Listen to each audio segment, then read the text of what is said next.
Hello and welcome to another Hand Drink Solo wine info video, and today we're exploring the Strange Kompanjie's Tea Leaf White Blend 2021. Now in this video we're going to discuss what this wine is like in the glass, and then we'll touch on the winemaking and how this wine actually got to be this way, and third of all we're going to dig a little deeper into some South African wine history and talk about Crouchen Blanc as a cultivar and what I've dubbed the Great South African Riesling Debacle. The Tea Leaf White Blend is yet another award-winning bottling from the Boutinot-owned Wildeberg stable. Wildeberg was of course Wine Mag's Winery of the Year for 2022, but before that, and more specifically, the Tea Leaf White Blend was a top 10 finalist in Wine Mag's White Blend competition for 2021. While it is true to say that the Tea Leaf White Blend is vinified by J.D. Rousseau and the Wildeberg winemaking team, it is bottled as part of an extended experimental range of wines dubbed Strange Kompanjie. Strange Kompanjie holds a genuinely fascinating portfolio which includes a single cultivar Petit Syrah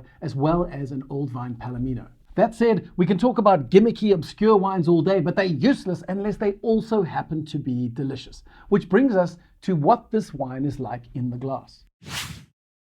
Now, the nose on this guy is more extroverted than a party clown on ecstasy.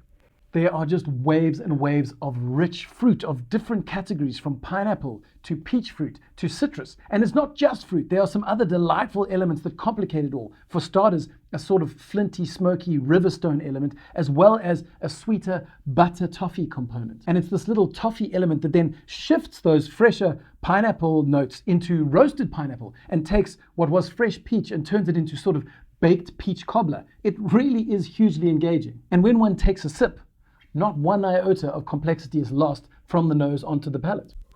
In fact, even more complexity is added.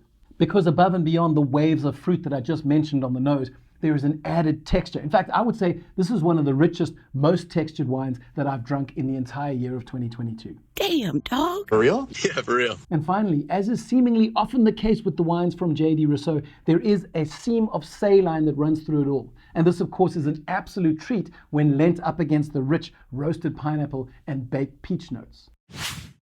So to try and make sense of how all this flavor and texture got into one wine, we need to break it down into its components.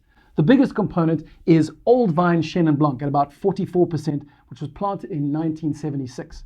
This is backed up by a component of 42% Crouchen Blanc, which was planted in 1977. The Chenin Blanc is from Paarl, the Crouchen Blanc is from Franschhoek, and the last 14% is a Grenache Gris component that is harvested from the only block of Grenache Gris vines in the entire country, located in the Voorpaardenberg. Now, all these parcels were fermented separately, and they were left on their gross lees for 10 months before they were very coarsely filtered. So it's a combination of gross lees, very minimal filtering, and the fact that the fruit all came from really old vines should combine to at least mostly explain where all the incredible texture comes from on this wine.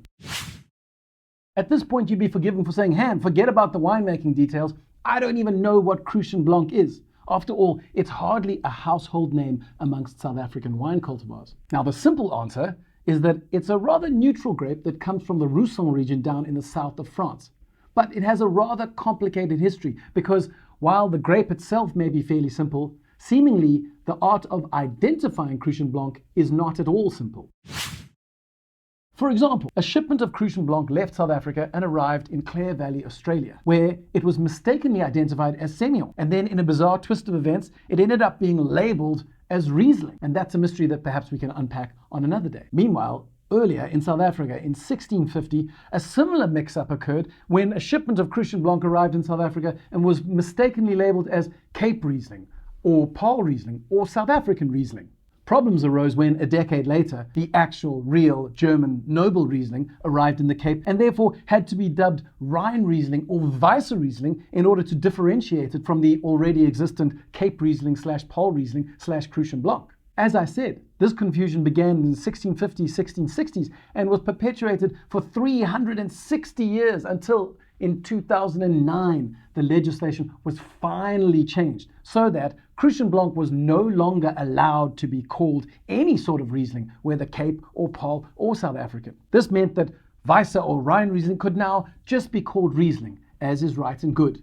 And Crouchen Blanc had to, from henceforth, be labeled as Crouchen Blanc. Now, there are still a few producers around South Africa who choose to be folksy and call their noble Riesling Weißer Riesling, or Rhine Riesling. But just so you know, this is not a legal requirement, but it's rather them trying to be cute.